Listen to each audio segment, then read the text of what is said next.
రోజు కొత్తగా నీ సందర్శనం ఆహా అన్నది నాలో స్పందనం నిత్యం నువ్విలా నాకై చూడటం ఎంతో వింతగా ఉంది అనుభవం.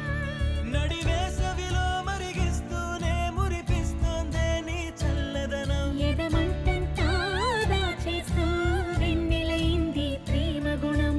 నీకై వేచి నిట్టూరుపులే తూరుపు కానీ నీ తలపులలో తలమున కవని ఎన్నో జన్మలని నయనం హృదయం నీవే నీవై సమయం వెనకే చేసా పయనం తదుపరి జన్మ